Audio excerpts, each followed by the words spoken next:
Hello everyone, আসসালামু আলাইকুম। Welcome to its আঁখি। প্রত্যেক দিন তো আপনাদের সামনে খাওয়ার ভিডিও শেয়ার করি।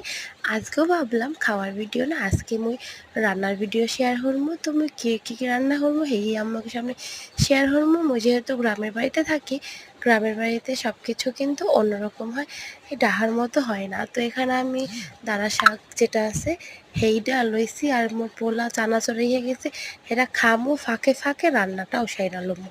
তো যাই হোক, আমি এখানে আমার বাটির চোলা, যেটাকে বলে বন্ধ চোলা গ্যারামের, সেই গ্যারামের বন্ধ চোলার ভাত বসাইয়া দিছি আর ডাল বোনা করব। তো ডালের ভিতরে আমি আমাদের লাকড় বলে এটাকে, মানিকগঞ্জের ভাষায়, সেই লাকড় দিয়ে ভালো করে ওড়নটা দিয়ে পানি দিয়ে দিলাম। হেয়ার পরে দিব ঢাইলা। ঢাইলা দিয়া আমিও হলো আজকে পাতলা ডাল রান্না করব। এখানে ডাল, পেঁয়াজ, মরিচ দিয়ে আগে ভালো করে ফুটাই নিব। এরপরে আমি বাগার দিব রসুন দিয়ে। তো যাই হোক, হেয়ার পরে আমি ঢাকনটা দিয়ে দিব, ঢাকনা দিয়ে ঝামেলা সব শেষ করে দিব।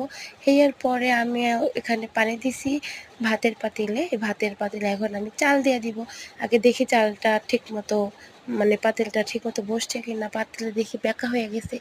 এখানে আমি যেহেতু এক হাত দিয়ে ফোন ধরে রাখছি, এক হাত দিয়ে তো আর কাজ করা যায় না, তাই এক হাত দিয়ে ঢালতে খুব কষ্ট হইতেছিল। যাই হোক, তোমাদের দেখানোর জন্য ভিডিওটা করলাম। তো আমার ভিডিওগুলো যদি ভালো লেগে থাকে, আমার চ্যানেলটা যেহেতু নতুন, সবাই সাপোর্ট করবা। আর হ্যাঁ, সাবস্ক্রাইব করতে ভুলবো না। Thank you for watching.